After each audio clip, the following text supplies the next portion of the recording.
যুক্ত হচ্ছেন সহকর্মী ময়মনসিংহ থেকে বাবুল হোসেন।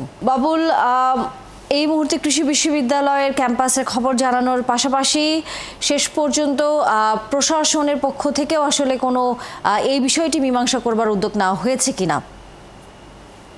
তানিয়া, এখন পর্যন্ত স্থানীয় প্রশাসন কিংবা বিশ্ববিদ্যালয়ের কর্তৃপক্ষ কারোর সঙ্গেই আমরা যোগাযোগ করতে পারিনি। আমরা যতটা জানতে পেরেছি যে প্রশাসন এবং কর্তৃপক্ষ এই মুহূর্তে এই বিশ্ববিদ্যালয়ের ক্যাম্পাসে নেই।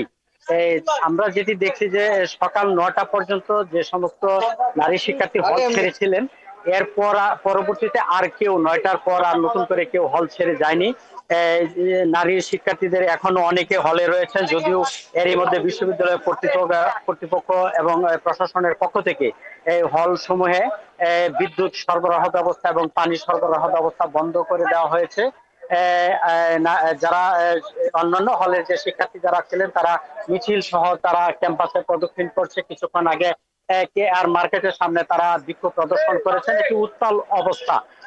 এরই মধ্যে যেহেতু প্রচন্ড গরম, সেই খরতাপ উপেক্ষা করে তারা কে আর মার্কেটের সামনে ছিলেন, কিন্তু এই মুহূর্তে সেখান থেকে বিক্ষোভ মিছিল নিয়ে বিশ্ববিদ্যালয়ের উপাচার্যের যে প্রশাসনিক ভবন রয়েছে সেই প্রশাসনিক ভবনের পাশে আমবাগানের ভেতর তারা অবস্থান নিয়েছেন এবং আমরা দেখতে পাচ্ছি যে তারা কিছুক্ষণ পরই উত্তেজিত হয়ে উঠছেন এবং তারা স্লোগান দিচ্ছেন।